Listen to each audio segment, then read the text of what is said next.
Kuidas lisada oma ettevõtte külge raamatupidamisliidestus?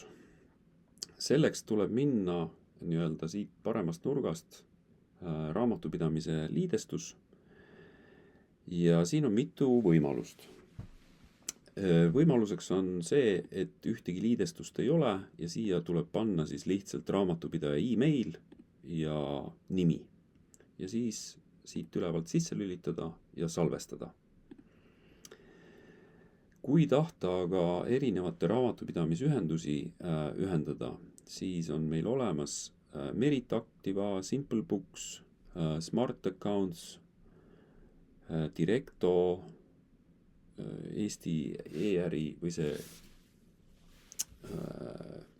e-paberivaba liidestus ja Erplibooks on ka olemas. Ja nüüd näitan teile ära, kuidas liidestada siis Meriti raamatupidamist. Selleks on vaja siis minna ja võtta Merit Activa. Ja selleks on nii-öelda siis Meriti poolel olemas selline koht nagu API seadistus. Ja selleks, et koostada uued võtmed, on vaja siis kirjutada siia näiteks AutoFix liidestus ja koosta uued võtmed. Ja niimoodi siis ongi niimoodi, et tuleb need võtmed siit kopeerida ja minna AutoFixi ja panna siia nendesse kohtadesse.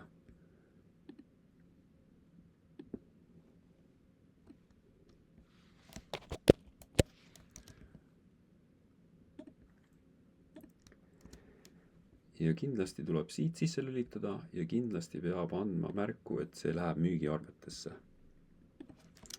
Ja Merit Activa on see nimetus ja salvestada. Nii et täpselt samamoodi on siis ka SimpleBooksi ühendamine.